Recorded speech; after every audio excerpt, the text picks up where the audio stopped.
The stars had always called to humanity. For thousands of years, people looked up at the night sky and wondered what was out there. They built telescopes. They sent rockets. They dreamed of meeting other beings among the stars.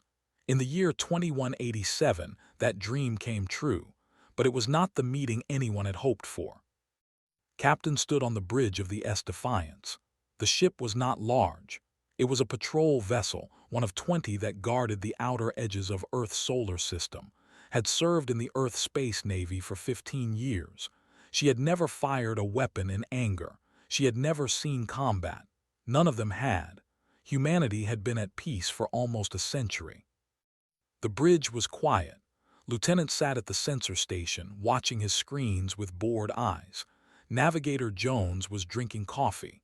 Engineer was telling a joke to the weapons officer, a young woman named Sarah Park. It was a normal day. The last normal day any of them would ever have.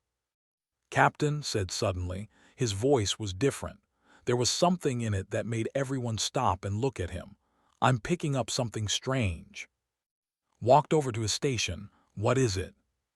"I don't know, it's big, really big, and it just appeared out of nowhere." Felt her heart beat faster. "Show me." The main screen flickered to life. At first, did not understand what she was seeing. There were shapes in the darkness of space. Many shapes. They were moving toward Earth. As the computer enhanced the image, his breath caught in her throat. Ships, hundreds of ships, maybe thousands. They were unlike anything humans had ever built. They were dark and angular, covered in strange patterns that seemed to move and shift. The largest ship was in the center of the formation. It was the size of a small moon. "My God," Jones whispered. Straining took over. "Send a message to Earth Command. Priority Alpha. Unknown vessels approaching Earth. Jones, plot their course and speed. Park, bring weapons online. I want engines ready for anything." The crew moved fast. They were scared, but they were professionals. "Captain," said, his face pale, "they're not just heading toward Earth. They're heading toward the entire fleet. All 20 patrol ships are in their path. And Captain, there are more ships appearing every second. I count over 2,000 now." Stared at the screen. 2,000 ships. Earth had a total of maybe 300 military vessels in the entire solar system, and none of them were designed for real war. They were patrol ships, research vessels, cargo escorts. Humanity had no enemies. They had never needed warships. "Time until they reach us?" asked. "At current speed, 4 hours." 4 hours. Picked up the communication device. "This is Captain of the S Defiance to all Earth vessels. We have unknown contact. Thousands of ships. I repeat, thousands of ships approaching Earth. All ships form up. We need to present a united front." The responses came quickly. Confusion, fear, disbelief. But the ships began to move. Within an hour, all 20 patrol vessels had formed a line between the approaching fleet and Earth. It was like standing in front of a tsunami with an umbrella. Then the message came. It came on all frequencies.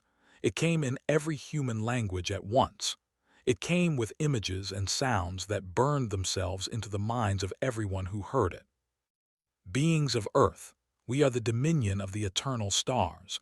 We have conquered 10,000 worlds. We have ruled this galaxy for 1 million of your years. Your world is now part of our territory. Your people are now our property. You will surrender all military forces. You will present your leaders for processing. You will not resist." The voice was cold. It was not cruel. It was simply stating facts, like a human might tell an ant that its hill was about to be stepped on. "You have 20 standard seconds to signal your complete surrender. If you do not surrender, we will destroy all military vessels and proceed with forced occupation. Your 20 seconds begin now." Stood frozen. 20 seconds. The aliens were giving humanity 20 seconds to decide its fate. Around her, her crew looked at her with wide eyes. They wanted her to tell them what to do. They wanted her to have a plan. Thought about her home. She thought about the small town in Argentina where she grew up. She thought about her mother, who still made the best empanadas in the world. She thought about her little brother, who had just had his first child. She thought about all the people on Earth who were probably watching this right now. Billions of people, all waiting to see what would happen. 15 seconds left. The communication device crackled. It was Admiral, the commander of the Earth Space Navy. His voice was shaking. "All ships, this is Admiral. We have been in contact with world governments. Given the overwhelming force against us, we have been ordered to stand down. Repeat, all ships stand down. We will begin surrender negotiations." 10 seconds left. Heard her crew let out breaths they had been holding, relief mixed with shame on their faces. They were going to surrender. They were going to become slaves to these aliens, but at least they would live. At least Earth would not be destroyed. Looked at the alien fleet on her screen. She looked at that massive flagship in the center. She thought about what surrender meant. She thought about humans bowing to these creatures. She thought about her mother being called property. She thought about her baby nephew growing up as a slave. 5 seconds left. Something changed in his heart. Something hard and cold and burning all at once. She had spent her whole life following orders. She had spent her whole life being careful and smart and reasonable. But some things were more important than being smart. "Jones," said. Her voice was calm, calmer than she had ever heard it. "Plot a collision course with the alien flagship." Jones stared at her. "Captain." "Do it now." "Captain, that's suicide. We can't." "I said do it now, Lieutenant. That's an order." 3 seconds left. Jones's hands moved over his controls. Course plotted. "Give me everything the engines have. Everything." "Captain, the engines will burn out. We'll never be able to stop or turn." "I know, do it." 2 seconds left. Reached for the ship-wide communication. "All hands, this is the captain. Brace for impact. We're going in." 1 second left. The alien message ended. On the main screen, saw the alien weapons begin to power up. She saw the other Earth ships beginning to lower their shields in surrender. She saw the alien flagship sitting there like a giant spider in the center of its web. "Now," said. The Defiance shot forward. The ship was never designed for this kind of speed. The hull groaned. The lights flickered. Crew members were thrown from their feet, grabbed onto her command chair and held on as the stars became lines of light around them. 30 seconds to impact, Jones shouted over the noise. The aliens noticed them. Of course they did. The Defiance was heading straight for their flagship at impossible speed. Weapons fire began to streak toward the small human ship. The shields took hit after hit. Warning alarms screamed. "Shields failing," Park reported, somehow still at her station. "Keep going," said. 20 seconds to impact.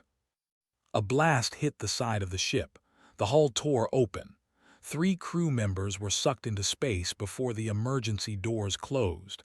Did not look back. She could not afford to. 10 seconds. The alien flagship filled the entire screen now. Could see its surface, covered in those strange moving patterns. She could see what looked like windows. She wondered if the aliens inside could see her coming. 5 seconds. Another blast hit them. The lights went out. The engines died, but momentum carried them forward. Nothing could stop them now. "Brace," screamed.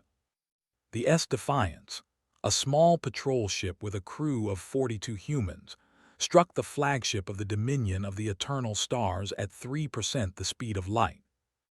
The impact was like nothing the galaxy had ever seen. The Defiance was destroyed instantly. Every human aboard died in less than a heartbeat. But the damage they caused was beyond calculation. The small ship had become a weapon of pure energy. It punched through the alien flagship like a bullet through paper. The flagship broke apart. Its weapons went silent. Its lights went dark. It split into 3 pieces that tumbled through space, leaking fire and atmosphere. On Earth, billions of people watched in shock. They had just seen a single human ship destroy the largest alien vessel in the fleet. They had just seen 42 of their people choose death over slavery. On the alien ships there was chaos. No species had ever attacked them, not once in a million years of conquest.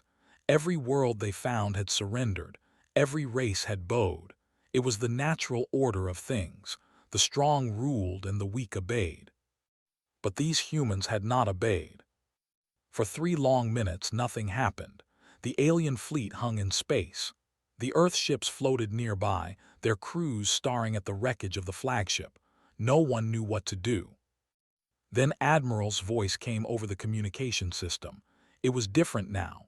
The fear was still there, but something else was there too. Something that sounded like hope. All Earthships. This is Admiral. New orders from Earth Command. We do not surrender. Repeat, we do not surrender. All ships. Engage the enemy. It was madness. 20 small patrol ships against over 2,000 alien warships. It should have been over in seconds. But something strange happened. The alien fleet did not attack.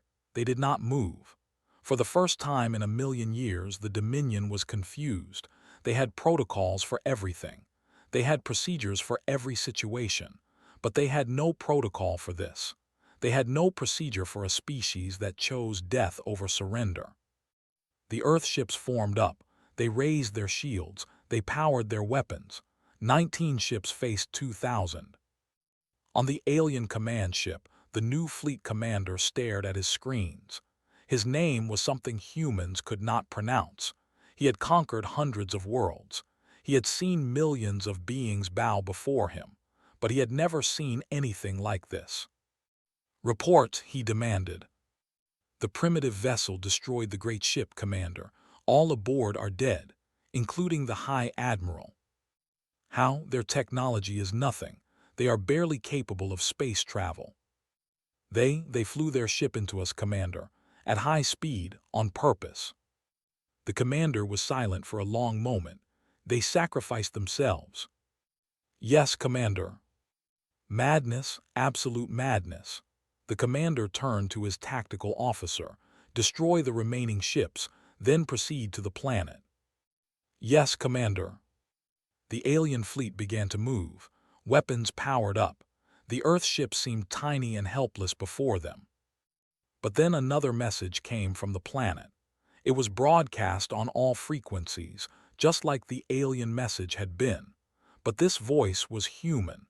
It was the Secretary General of the United Nations, speaking from Geneva. To the alien fleet, "You gave us 20 seconds to surrender. We used those seconds to show you who we are. We are humans. We do not surrender. We do not bow. We do not become property. Captain and her crew just showed you what we are willing to do. Every ship in our fleet will do the same. Every human on Earth will do the same. You can kill us all, but you will never own us." The commander listened to the message. He thought about what had just happened. One tiny ship had destroyed his flagship. The humans said all their ships would do the same. It was a bluff. It had to be a bluff. No rational species would choose extinction over submission. But these humans were not rational.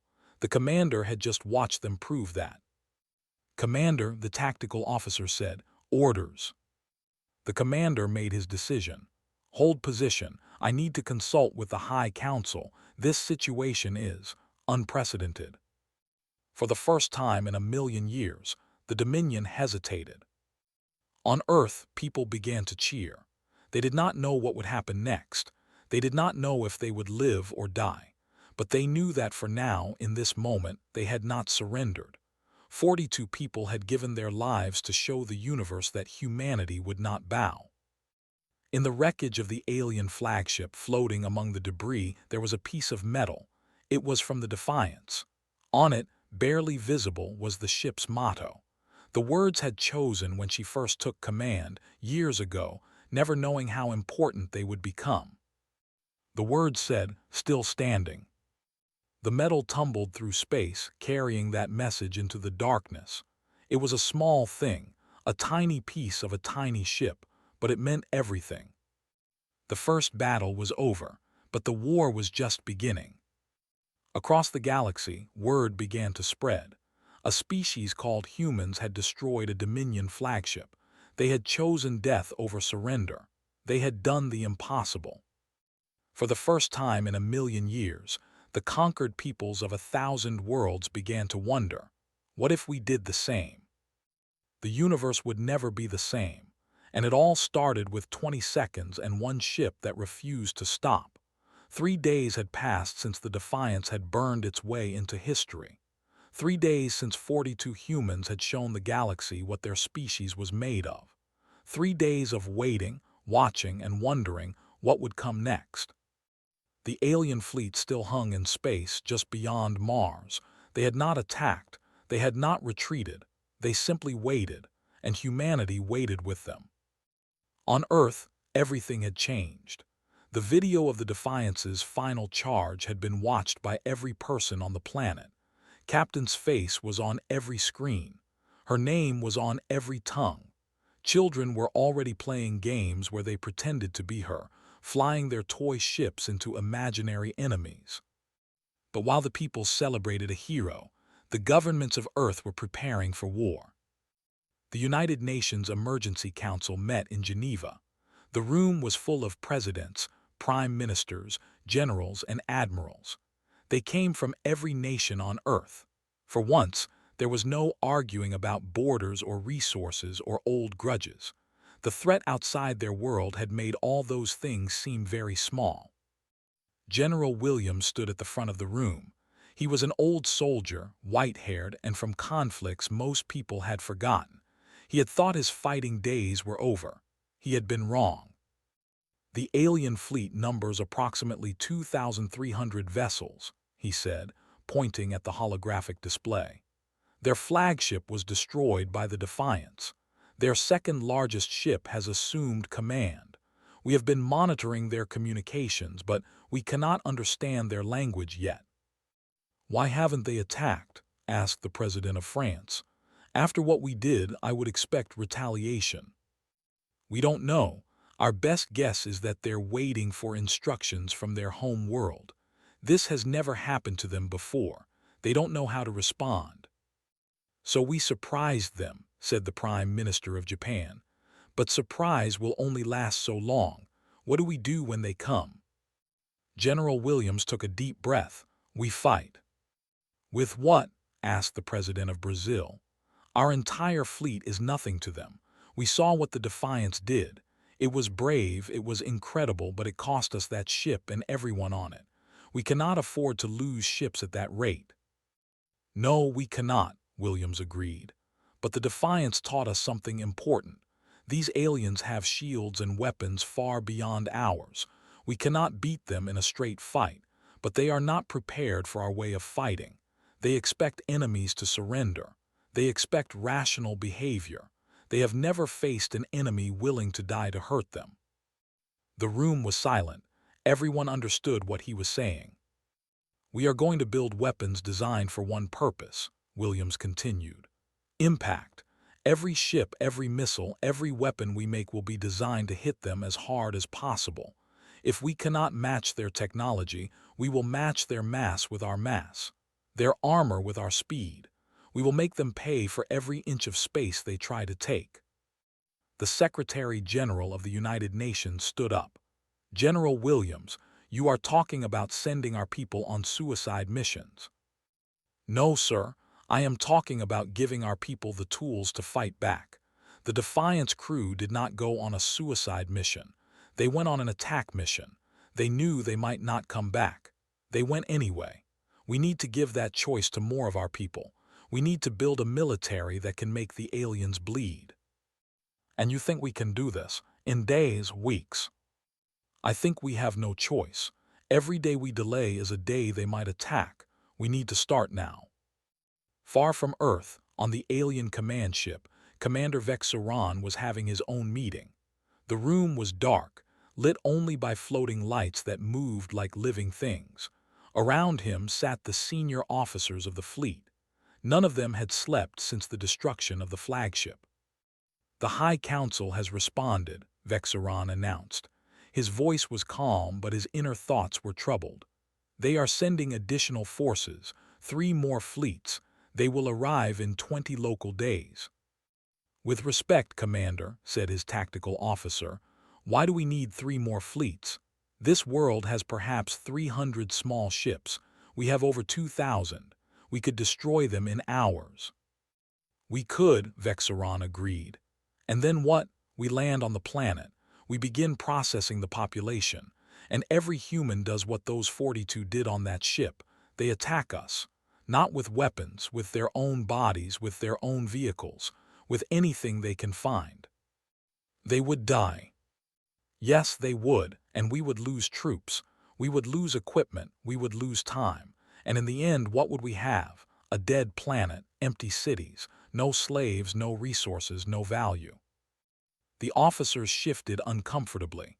The Dominion did not destroy worlds. They conquered them.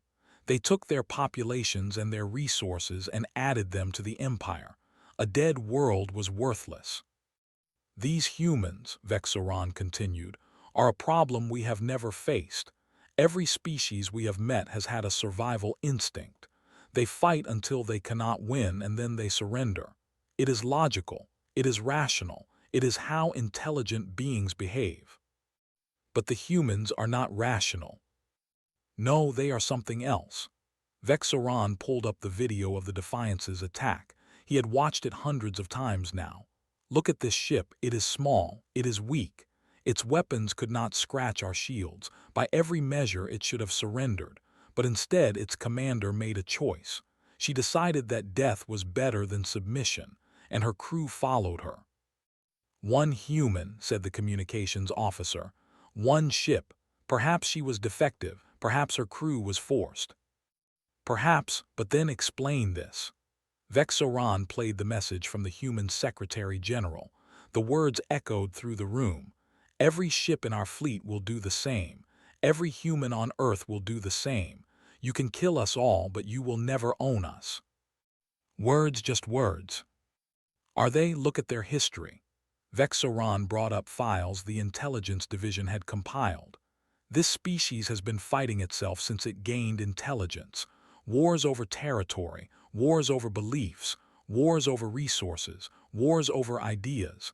They have killed billions of their own kind, and yet they keep fighting. They never stop. That makes them dangerous. That makes them terrifying. Vexaron turned off the display. "The High Council wants us to wait. They want to study these humans more before we proceed. They want to find a weakness, something we can exploit. Until then, we hold position." On Earth, the waiting continued, but humanity was not idle. In shipyards around the world, workers labored day and night. They were building new ships, not the sleek patrol vessels of before, but something different. These ships were ugly. They were brutal. They were covered in armor and filled with the most powerful engines humanity could make. They had only one purpose: to hit things very hard. Engineers called them hammers. The public called them class ships, after the captain who showed them the way. Lieutenant Commander James watched the first hammer take shape in the orbital shipyard above Earth. He had survived the Defiance. He was one of only 3 crew members who had been in a section of the ship that broke off before impact. He had floated in space for 6 hours before rescue ships found him. 6 hours alone with his thoughts, watching the wreckage of the alien flagship drift past.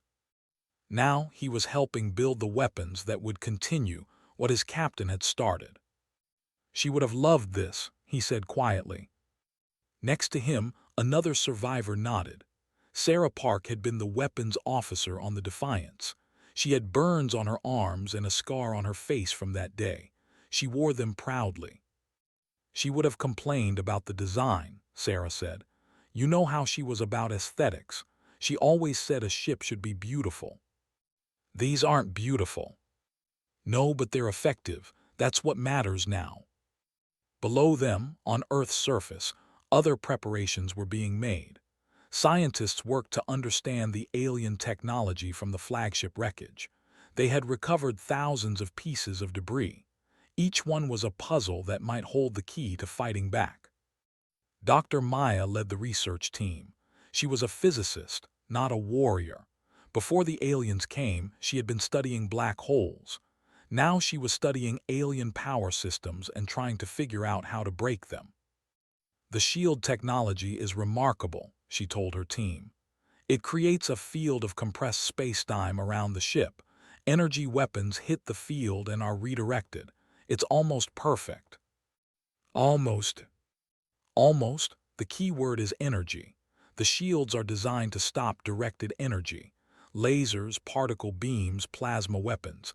Anything that moves at or near the speed of light. But physical objects, she smiled.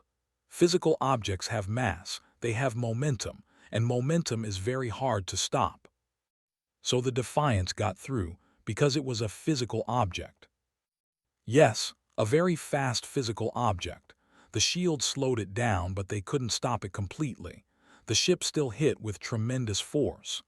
Doctor pulled up a diagram. If we can build weapons that move faster, hit harder, the alien shields become much less effective. Someone said, mass drivers, kinetic weapons. Exactly. The aliens have spent 1,000,000 years fighting enemies with energy weapons. They have never faced an enemy who throws rocks at them. Doctor laughed. Very fast rocks. Word of the research spread. Hope began to grow. Maybe humanity could fight back. Maybe they were not as helpless as they seemed. But the aliens were not idle either. On the command ship, Vexoran received reports from his scouts. The humans were building things, new ships, new weapons. They were preparing to fight. They are brave, his first officer observed. Foolish but brave. Do not underestimate them, Vexoran warned. Remember the Defiance. Remember what one ship did to us. One ship caught us by surprise. It will not happen again. Will it not? Look at these new vessels they are building. Vexoran showed the scout images on the screen. No weapons that we can see, no offensive capability at all, just engines and armor. What do you think they are for? The first officer's face changed as understanding dawned. They are building more ships like the Defiance, ships designed to ram us. Yes, they are turning their entire fleet into weapons. They are willing to throw themselves at us, ship after ship, until we are all dead or they are. That is insane. That is human, and that is why the High Council is worried. We could destroy their fleet. We could bombard their cities from orbit, but they would never stop fighting. They would throw rocks at us. They would crash their aircraft into our landing ships. They would attack us with their bare hands if they had nothing else. Vexoran turned away from the screen. I have studied their history. They have a saying, give me liberty or give me death. They have said it for centuries. I thought it was just words. Now I know they mean it. Back on Earth, the people were starting to mean it too. In cities around the world, volunteers lined up to join the military.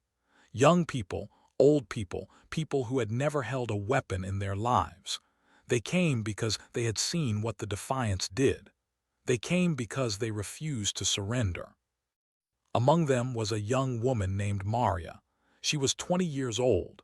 She had been studying to be a teacher. Now she was standing in line at a recruitment center in Ayers, waiting to sign up for the Space Navy. The recruiter looked at her application. Are you related to? She was my cousin, Maria said. We grew up together. The recruiter was silent for a moment. Then he stood up and saluted. It is an honor.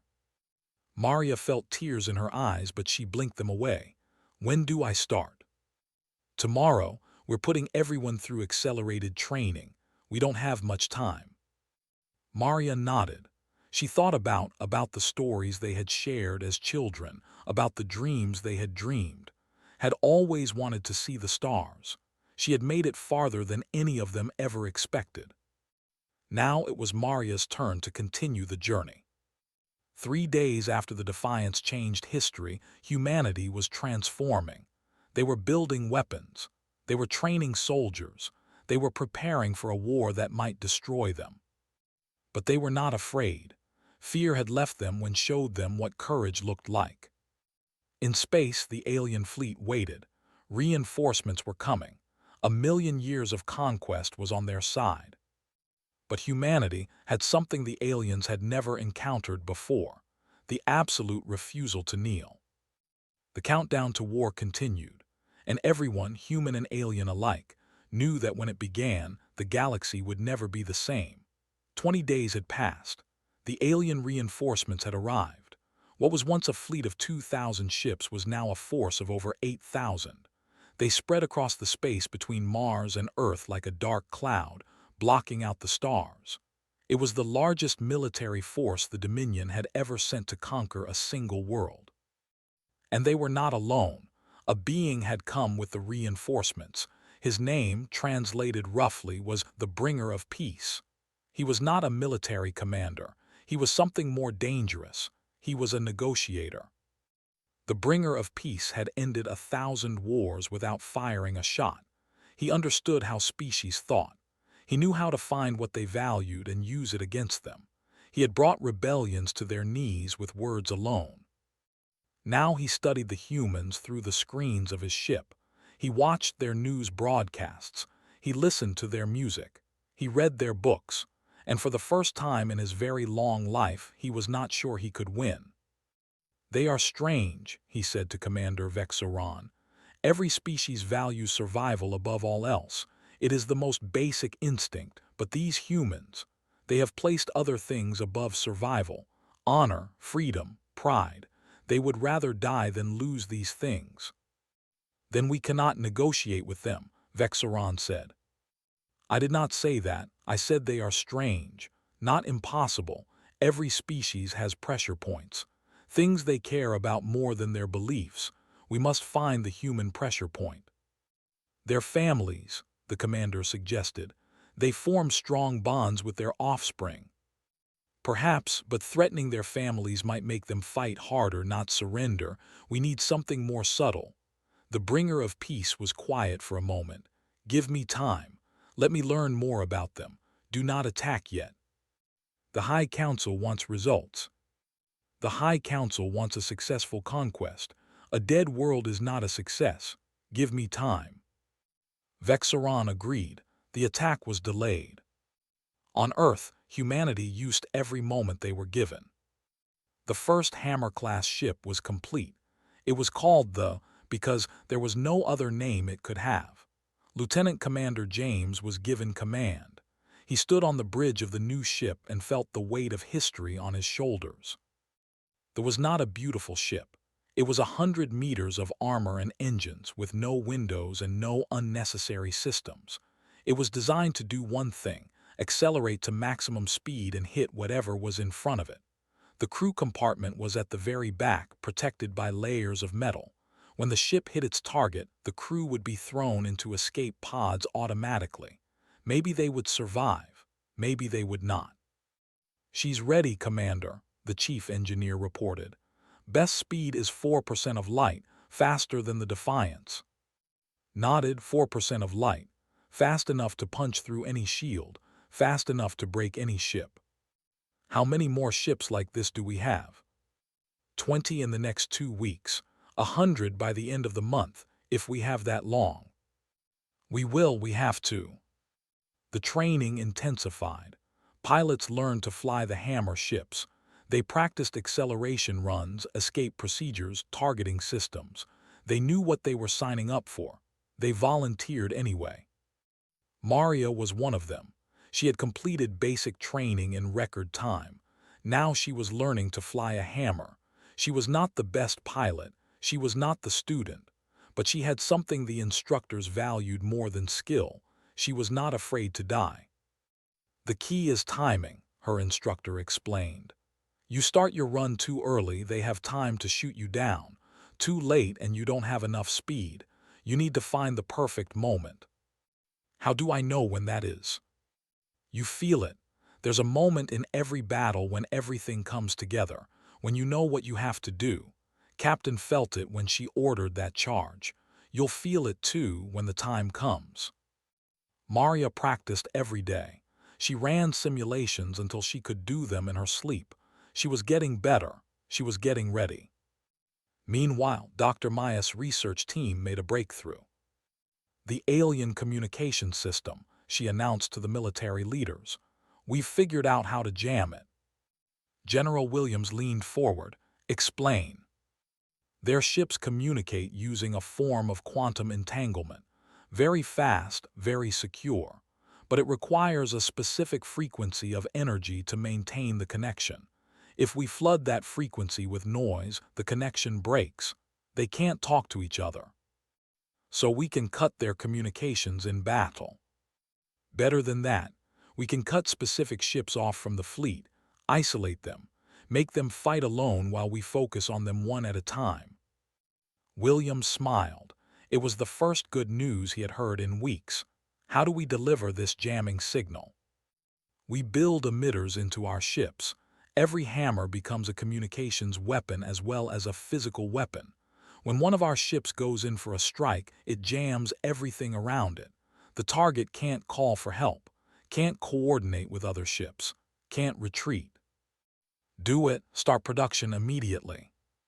The war had not started yet, but humanity was getting ready to win it. On the alien command ship, the bringer of peace was making progress too. I have found their pressure point, he announced. It is not their families as we suspected, it is their history. Vexoran looked confused. Their history. Yes, humans have very long memories. They remember events from thousands of years ago as if they happened yesterday. They tell stories about ancestors they never met. They are proud of where they come from. How does this help us? Because their history is full of failure, wars they lost, civilizations they destroyed, mistakes they made. The bringer of peace brought up images on the screen. They had a period called the Dark Ages, a time when knowledge was lost, progress stopped, and millions died from disease and war. They still fear that time. They fear going backwards. So we offer them a choice: join the Dominion and advance forever. We give them technology beyond their dreams. We cure their diseases. We extend their lives. We take them to the stars. The bringer paused. Or refuse and we destroy their technology. We burn their cities. We send them back to that dark age they fear so much. Not death, but a return to the past they hate. Vexoran considered this. You think they will surrender to avoid going backwards? Some will, many will, enough to create division. And division is all we need. Once they start fighting each other about whether to surrender, they will be too weak to fight us. It was a good plan. It had worked on hundreds of worlds before. But the bringer of peace did not know about something called the Internet. When the alien broadcast came, offering technology and immortality in exchange for surrender, it did create discussion. There were people who wanted to accept. There were people who wanted to fight. There were arguments on every platform in every language. And then something unexpected happened. A video appeared online. It was not made by any government. It was made by a teenager in a small room with a cheap camera. Her name was Li Wei, and she was 15 years old. They want to give us technology, she said to the camera. They want to cure our diseases. They want to make us live forever. In exchange, we just have to give up everything that makes us human, our freedom, our choice, our right to make our own mistakes. The video went on. Li Wei talked about her grandmother who had survived a great famine and built a business with her own hands. She talked about her parents who had come from nothing and given her everything. She talked about what freedom meant to her family. My grandmother could have given up 100 times. Life was hard. She was poor. She was hungry, but she kept fighting because she knew that a life where someone else controlled her was not a life worth living. The aliens are offering us the same deal. Give up control and we'll take care of you. But my grandmother's generation knew what we seem to have forgotten. Nothing is free. If someone offers to take care of you, they also want to own you. The video ended with a simple message. Remember the defiance. Remember what 42 people died for. Don't let their sacrifice be for nothing. The video went everywhere. Within hours, billions of people had seen it. The discussion changed. The people who wanted to surrender became quieter. The people who wanted to fight became louder. On the alien command ship, the bringer of peace watched the human response with growing concern. "They are not dividing," he said. "They are unifying. How is this possible?" Vexaron had no answer. The psychological attack had failed. "There is no more time for negotiations," the commander said. "The High Council demands action. We attack at dawn." The bringer of peace nodded slowly. He had failed. For the first time in his career, he had met a species he could not break with words. Now the military would have to try with weapons. The attack began 12 hours later. 8,000 alien ships moved toward Earth in perfect formation, their weapons charged. Their shields blazed with energy. It was the largest assault force in the history of the Dominion. Facing them were 150 human ships, the original patrol fleet, now repaired and upgraded, 30 Hammer-class ships, and dozens of converted civilian vessels, merchant ships and passenger liners that had been fitted with armor and engines. General Williams watched the alien advance from Earth Command, deep beneath the mountains of Colorado. "All ships, this is Earth Command. They're coming. You know what to do. Make them pay for every meter." Admiral commanding from the S-Unity responded. "Understood, Earth Command. All ships hold formation. Wait for them to come to us. Let them think we're going to be easy." The alien fleet closed the distance. At 10,000 kilometers they opened fire. Energy beams streaked across space, hitting the human fleet. Shields flared and failed. Ships exploded. In the first minute, humanity lost 20 vessels. But the rest held their ground. "Steady," Admiral ordered. "Steady, not yet."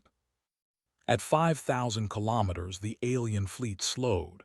They expected the humans to break and run, to scatter and try to escape. That was what every other species did at this point. The humans did not run. "Now," Admiral said.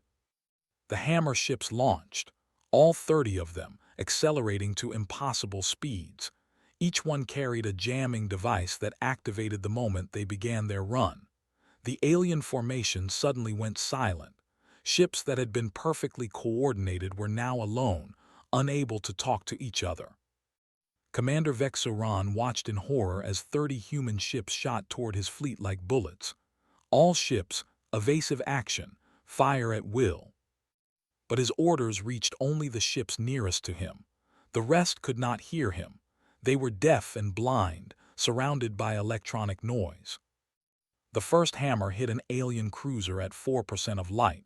The ship ceased to exist. The cruiser was split in two, its core ignited by the impact. The explosion took out 3 more ships nearby. The second hammer hit seconds later, then the third, then the fourth. In less than a minute, humanity lost 30 ships and their crews, but they destroyed over 100 alien vessels and damaged hundreds more. James' ship, was the last hammer in the first wave. He had targeted the largest ship he could see, a carrier that was launching fighters. 10 seconds to impact, his navigator reported. "Crew into the pods," ordered, "now." Around him, his crew moved to the escape pods at the rear of the ship. He stayed at the helm. Someone had to guide the ship until the last moment. 5 seconds, "Commander, you need to go." "I'll be right behind you." But he knew he was lying. The angle was wrong. If he left now, the ship would miss its target. He had to stay. 2 seconds. Thought about Captain. He thought about what she would do. He smiled. They hit the alien carrier at 4% of light. The carrier exploded. So did 6 ships around it. James, who had survived the Defiance, who had helped build the weapons of humanity's resistance, died instantly. But his crew survived. The escape pods launched just before impact, thrown clear by the explosion. 18 people lived because 1 man stayed at his post. When the chaos cleared, the alien fleet had lost almost 200 ships. Humanity had lost 60. It was not a victory, but it was not the instant defeat everyone had expected. The aliens regrouped. They advanced again. The battle continued. For 6 hours, humans and aliens fought over the space between Mars and Earth. The humans used every trick they had. They rammed ships. They launched missiles filled with concrete. They flew unmanned drones into alien engines. They fought like no species the Dominion had ever faced. When it was over, the alien fleet had lost 600 ships. Humanity had lost 110. Most of their fleet was gone. But they were still fighting. Commander Vexoran looked at the casualty reports and felt something he had never felt in battle before: doubt. "We won," his first officer said. "Their fleet is destroyed. We lost 600 ships to a fleet 1/10 our size. If this is victory, I do not want to see defeat." The alien fleet moved closer to Earth. The planet hung before them, blue and green and fragile, easy to destroy. But that was not what the Dominion wanted. They wanted slaves, not corpses. "What are your orders, Commander?" Vexoran was silent for a long moment. Then he made a decision that would change everything. "We will not bombard the planet. We will not destroy them from orbit. We are going to land troops and take this world the old way, face to face." "Commander, their resistance on the ground could be." "Could be what? Worse than this?" Vexoran gestured at the debris field around them, the remains of 600 Dominion ships. "No, we tried to scare them. We tried to overwhelm them. Neither worked. Now we fight them on their terms. We show them that no matter how brave they are, they cannot stop us." The order went out. Thousands of landing ships began their descent toward Earth. The war was no longer in space. It was coming to the ground, and humanity was ready to meet it. Maria, watching from Earth's surface, saw the alien ships enter the atmosphere like falling stars. She gripped her weapon and waited. Had shown them how to fight in space. Now it was time to show the aliens how humans fought on land. The alien landing ships came down like rain, thousands of them falling through Earth's atmosphere, their heat shields glowing red against the sky. People across the planet stopped and watched. Some prayed, some cried, some picked up whatever weapon they could find and waited. The aliens chose their landing zones carefully. Major cities, industrial centers, military bases. They expected quick victories. They expected the humans to see their overwhelming numbers and surrender. They were wrong. In New York, the first landing ship touched down in Central Park. The hull opened, and 200 alien soldiers poured out. They were tall, skinned, with 4 arms and eyes that could see in every direction at once. They carried energy weapons that could cut through steel. They made it 50 meters before the first explosion hit.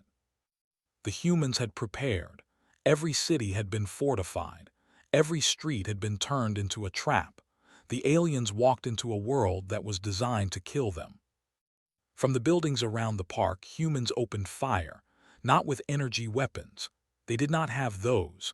They used bullets, explosives, fire, and anything else they could find. One man threw a pot of boiling water from his apartment window onto an alien below. It was not much, but it was something. The aliens had shields, personal shields that stopped most projectiles, but the shields could not stop everything. They could not stop the sheer volume of fire that came from every window, every rooftop, every doorway.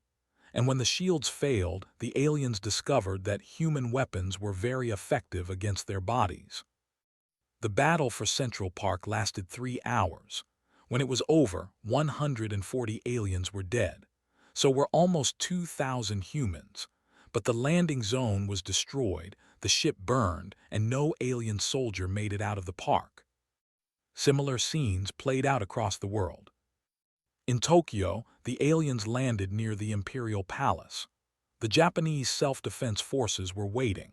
They had spent weeks digging tunnels, setting traps, and preparing for exactly this moment.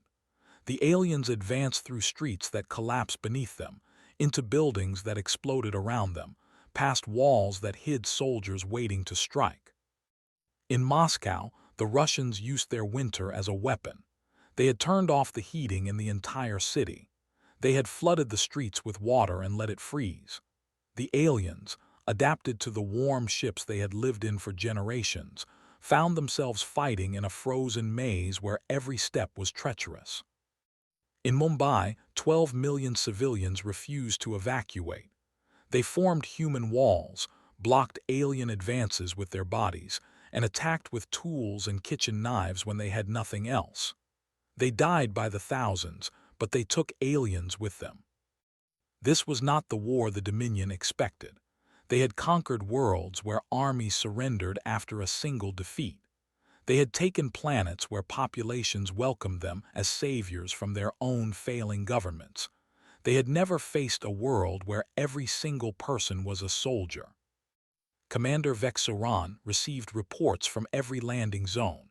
None of them were good. "We have taken significant casualties," his ground commander reported. "For every human we kill, 10 more appear. They attack from everywhere. They use weapons we have never seen. They turn their own buildings into traps.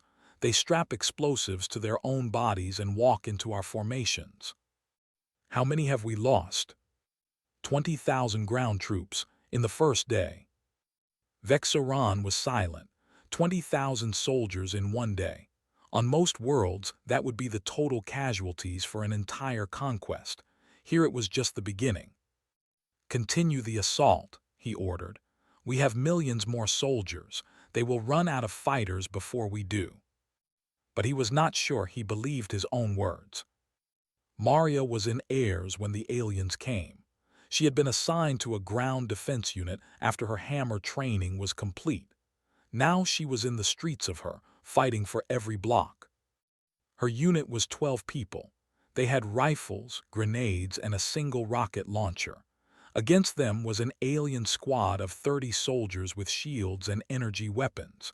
The odds were impossible. But impossible was just another word now. It had lost its meaning when the Defiance flew into that flagship. "They're coming down 9, her squad leader reported. 30 of them, moving in formation." Maria looked at the street. It was one of the widest avenues in the world, perfect for an alien advance, terrible for defenders. "What's the plan?" "We slow them down. That's all we can do. Buy time for the civilians to evacuate." Maria nodded. She thought about what her cousin would do in this situation.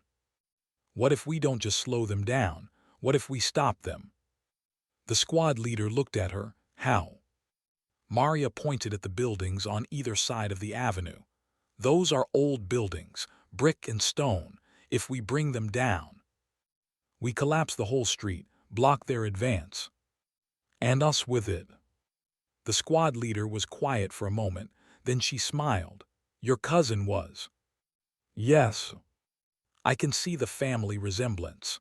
The squad leader turned to the rest of the unit.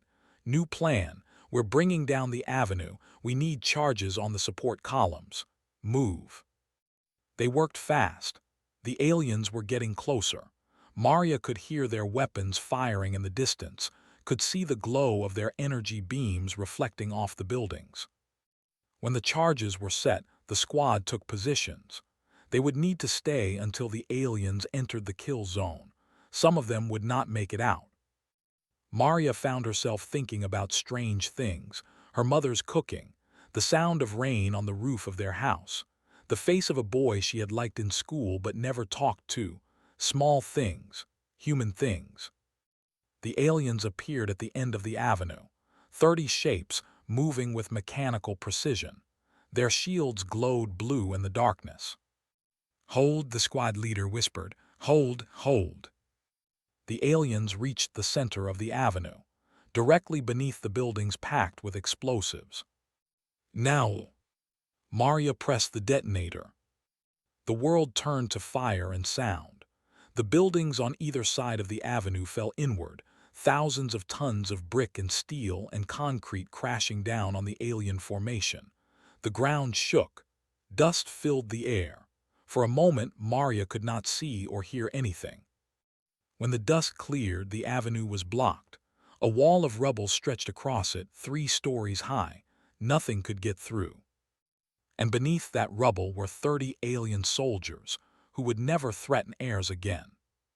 "Move," the squad leader shouted, "before they send more." Maria ran. Her ears were ringing. Her body was covered in dust, but she was alive and the aliens had been stopped. As the days passed, humanity discovered something important about their enemies. Dr. Maya was working on alien bodies recovered from the battlefields. She had been looking for weaknesses, anything that could help in the fight. What she found changed everything. "Their blood," she explained to General Williams in a secure video call. "It's not like ours. It uses a different chemical process to carry oxygen, and that process is vulnerable to certain compounds." "What kind of compounds?"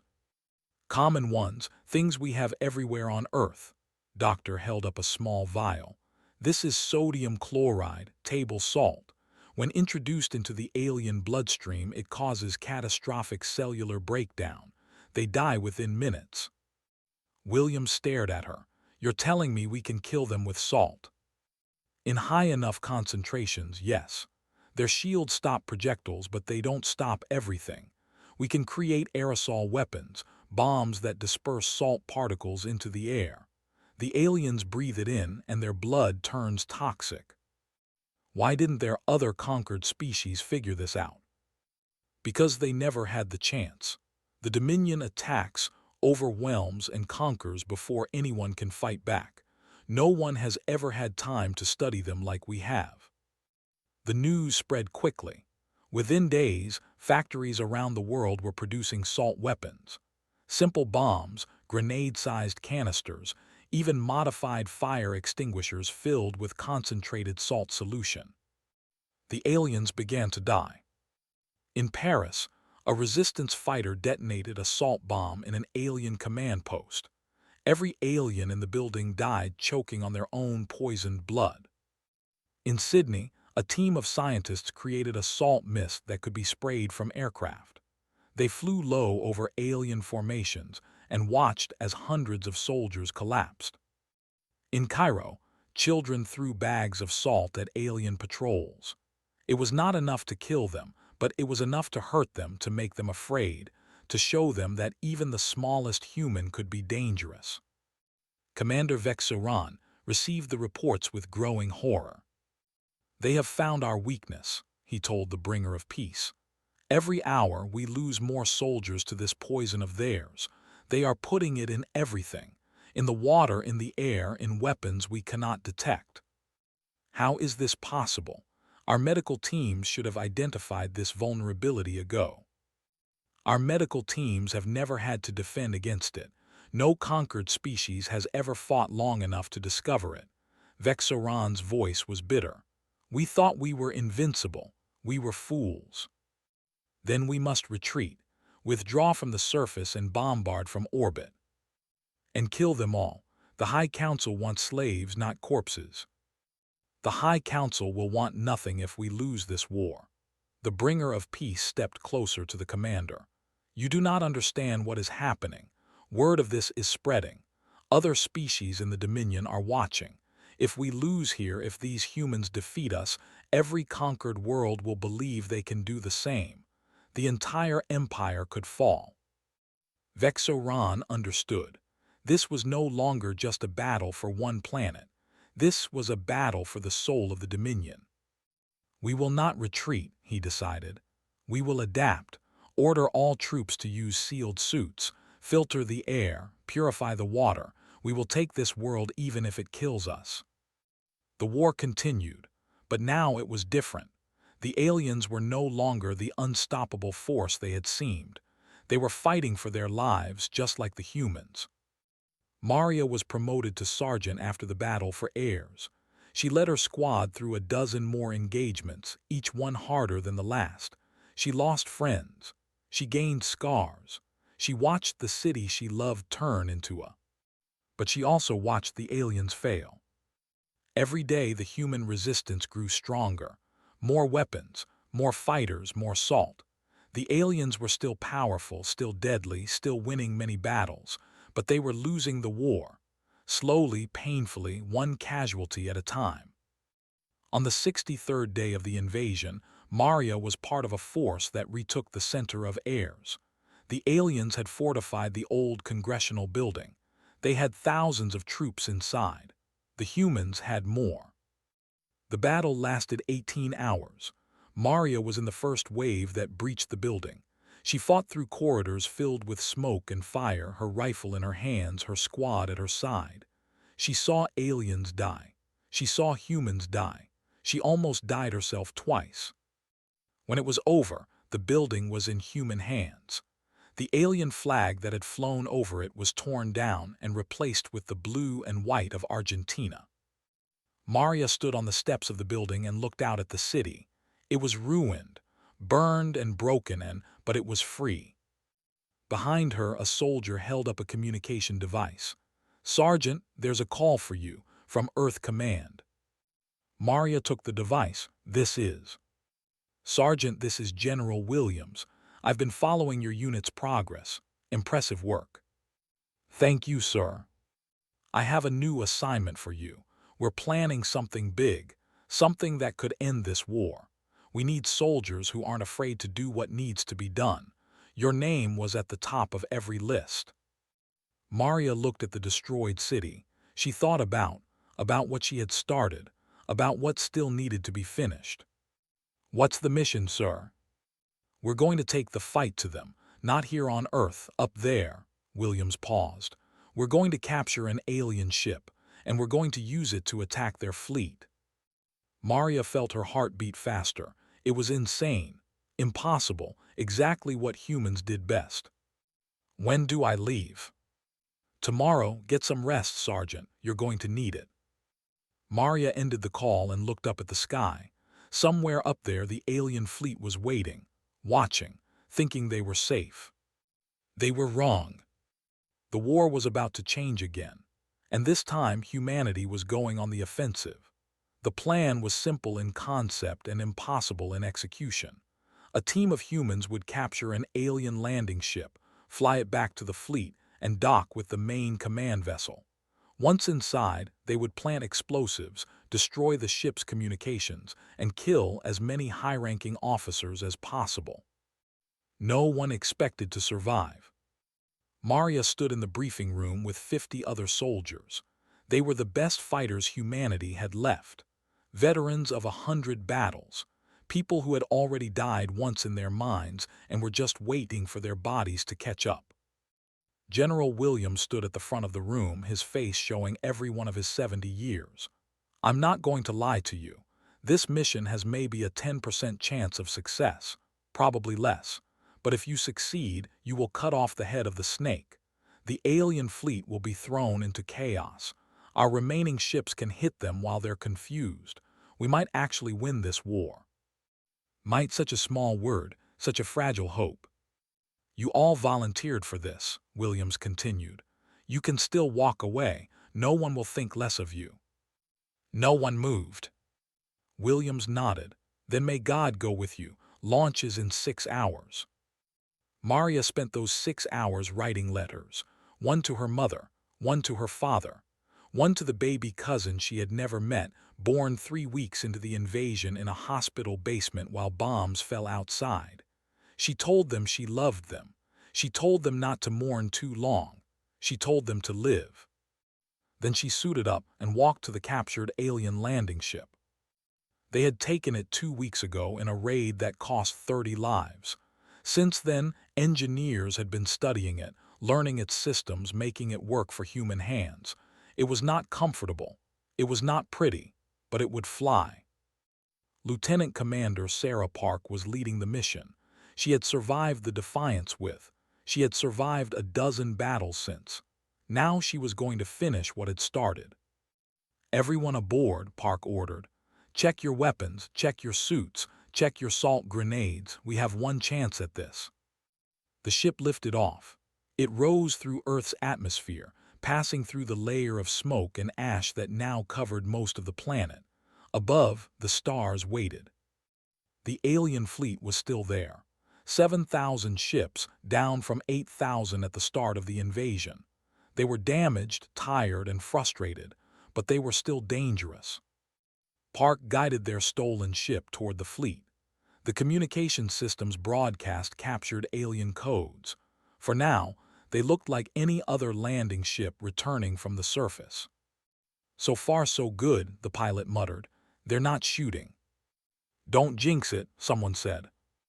Maria watched the alien fleet grow larger on the screens.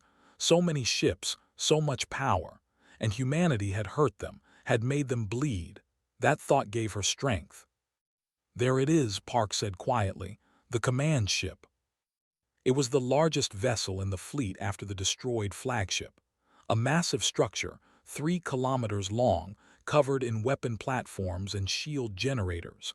Inside was Commander Vexoran. Inside were the leaders of the invasion. Inside was the heart of the enemy. "We're receiving a docking request," the pilot reported. "They want to know why we're approaching the command ship." Park had prepared for this. "Tell them we're carrying a wounded high officer. We need immediate medical attention." The pilot transmitted the message. Everyone held their breath. The response came back. "Permission granted, dock at Bay 7. Maria let out a breath she did not know she was holding. They were in. The ship entered the massive docking bay. Around them, alien workers moved about their tasks, paying little attention to the new arrival. They had no reason to suspect anything. No species had ever attacked the Dominion from inside their own ships. "Helmets on," Park ordered. "Salt grenades ready. We move fast and we hit hard. Primary target is the bridge. Secondary targets are the engineering section and the communication array. Teams Alpha, Beta, and Gamma will split off at the first junction. Team Delta stays with me." Maria was in Team Delta. She checked her rifle one more time. Her hands were steady. Her mind was clear. "May God have mercy on us," someone whispered. "God helps those who help themselves," Park replied. "Let's go." The hatch opened. 50 humans poured out into the alien ship. The first aliens they encountered were workers, unarmed and surprised. They died before they could raise an alarm. The teams moved through the corridors, following maps created from the captured ship's computer systems. They were inside the beast now, inside the monster that had killed so many of their people. The first real resistance came at a security checkpoint. A squad of alien soldiers with weapons ready, but they were not prepared for the salt grenades. The small canisters flew through the air, burst open, and filled the corridor with white mist. The aliens breathed it in. They screamed. They fell. Maria stepped over their bodies and kept moving. Team Alpha split off toward engineering. Team Beta headed for communications. Team Gamma went to create diversions, drawing enemy forces away from the real targets. Team Delta, with Maria and Park, continued toward the bridge. The aliens were reacting now. Alarms sounded. Soldiers filled the corridors. The element of surprise was gone. But humans had another element: determination. Maria fought through the alien ship like a woman possessed. She did not think about dying. She did not think about living. She thought only about moving forward, about reaching the bridge, about finishing the mission. Had started this. Maria would end it. They lost people. Fell at a junction, shot by an energy beam that burned through his chest. Was killed by an alien blade. No relation to James, died holding a corridor so the others could advance. By the time they reached the bridge, Team Delta was down to 15 people. 15 humans against whatever was waiting behind those doors. Park placed the charges. "When this goes, we have maybe 30 seconds before they seal the bridge. Everyone goes in together. Everyone fights until we can't fight anymore. Questions?" There were no questions. The charges blew. The doors fell. Inside the bridge, Commander Vexoran turned to face the humans who had come to kill him. He was tall, even for his species. His skin was marked with scars from battles on 100 worlds. His 4 arms held weapons, and his compound eyes showed no fear. "You should not be here," he said in perfect English. He had learned the language during the invasion. Know your enemy, the old saying went. And yet here we are, Park replied. She raised her rifle. The battle for the bridge was short and brutal. Alien officers died. Human soldiers died. Energy beams and bullets filled the air. Maria threw her last salt grenade and watched 3 aliens choke on their own blood. When it was over, 5 humans stood among the bodies.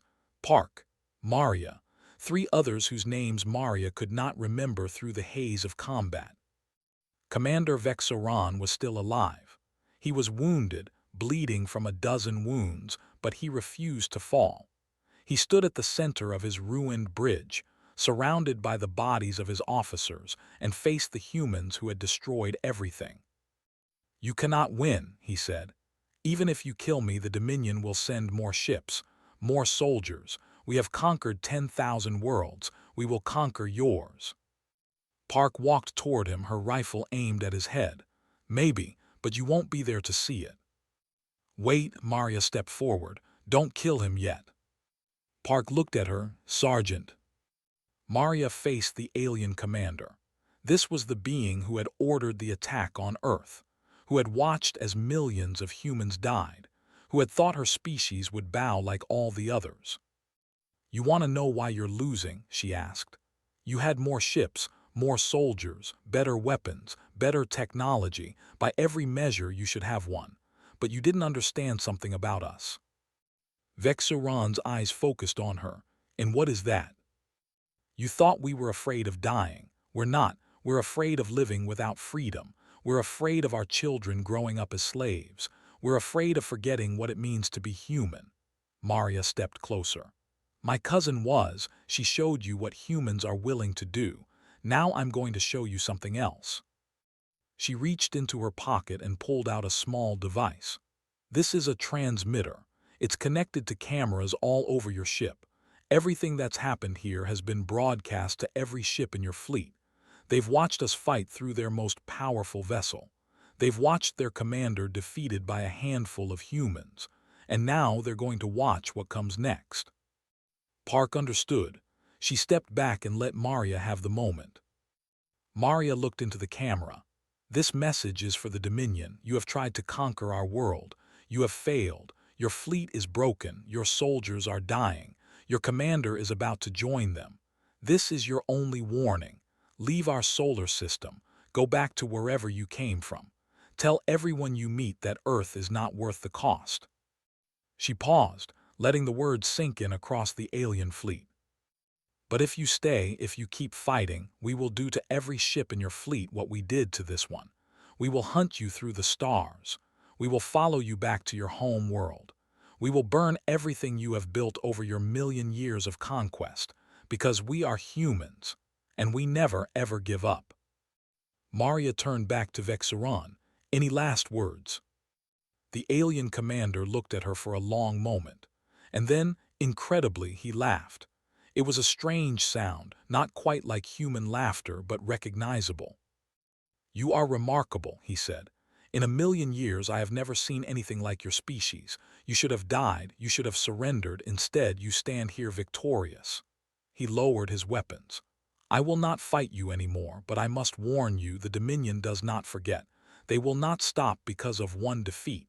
They will return. Maybe not tomorrow, maybe not in your lifetime, but they will return." "Then we'll be ready," Maria said. "We'll always be ready." She raised her rifle and fired. Commander Vexoran fell. The leader of the invasion was dead, and every alien ship in the fleet had watched it happen. The effect was immediate. Across the fleet, chaos erupted. Ships that had been preparing to fight began to power down their weapons. Captains argued about what to do. Some wanted to continue the attack. Others wanted to retreat. The chain of command was broken. Earth's remaining ships struck while the aliens were confused. The second wave of hammer ships, built during the invasion, launched their attacks. Unmanned drones filled with salt compounds crashed into alien vessels. The fleet that had once numbered 8,000 ships found itself surrounded by enemies who would not stop fighting. Within hours, the alien fleet began to withdraw. Not all of them. Some ships stayed, fought, and were destroyed. But the majority of the fleet turned away from Earth and headed for the edge of the solar system. They had come as conquerors. They left as the first species in 1 million years to be defeated by their prey. Maria and the surviving members of her team were rescued by a human shuttle 3 hours after the battle for the bridge. They were taken back to Earth as heroes. Parades were planned. Medals were prepared. Speeches were written. But Maria did not care about any of that. She stood at the window of the shuttle and watched the alien fleet disappear into the darkness of space. She thought about all the people who had died to make this moment possible, about what it meant for humanity to have one. They had beaten the Dominion. They had proven that humans could not be conquered, but Vexaron's warning echoed in her mind. The Dominion would return. Maybe not soon, maybe not in her lifetime, but someday. Earth would have to be ready. The rebuilding began the day after the alien fleet left. Cities were in ruins. Billions had died. The world was in ways that would take generations to heal. But humanity was not broken. If anything, they were stronger. They had faced the greatest threat in their history and survived. They had shown the universe that they were not prey. They were predators. New ships were built. Not just hammer ships designed for one attack, but real warships capable of fighting across the stars. Scientists studied the alien technology recovered from crashed ships, learned from it, improved upon it. Within a decade, humanity had developed shields and weapons that matched the Dominion. Within a century, they had surpassed them. Earth reached out to other worlds, not as conquerors but as liberators. They found the species the Dominion had enslaved and offered them a choice: join humanity in a new alliance or remain alone. Most chose to join. The alliance grew. 100 species, 1,000 worlds, a force that could stand against the Dominion when it finally returned. Maria lived to see the beginning of this new age. She became an admiral, then a diplomat, then the first human ambassador to the Galactic Alliance she had helped create. She was 93 years old when she finally retired, passing on her duty to the next generation. On the day she died, peacefully in her bed surrounded by family, the Alliance broadcast a message to every world. It was simple, just a few words, but it carried the weight of everything humanity had accomplished. Today, Admiral Maria has passed into history. She was a soldier, a leader, and a symbol of what humanity can achieve. She fought in the darkest hours of our species and helped bring us into the light. She will never be forgotten. Maria was buried on Earth, in Ayers, next to a memorial to her cousin. The memorial was simple: a piece of metal from the Defiance, recovered from the wreckage of the alien flagship, mounted on a stone base. The words on the base were the same words that had been on the Defiance's hull. Still standing. They had won, not because they were stronger or smarter or better equipped. They had won because they refused to give up. Because when the aliens gave them 20 seconds to surrender, they had used those seconds to attack. The Dominion never returned. Some said they were afraid. Others said they had collapsed, their empire crumbling as enslaved species rose up, inspired by humanity's example. No one knew for certain. But on every human world, in every school, in every family, the story was told. The story of how a small ship called the Defiance changed the course of history. The story of how 42 people showed the universe that humanity would never bow. And on every alien world that had heard that story, beings of 1,000 different species looked up at the stars and said the same thing.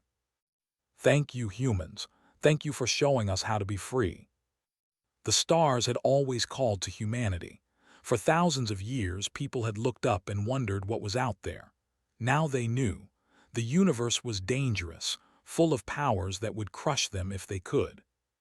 But the universe had also learned something about humanity. They were not a species that surrendered. They were not a species that bent. They were a species that fought back. And that made all the difference. On the memorial to, someone had added a new line below still standing. It was carved there by an unknown hand, sometime in the decades after the war. No one knew who wrote it, but everyone agreed it was perfect. It said, "And we always will be."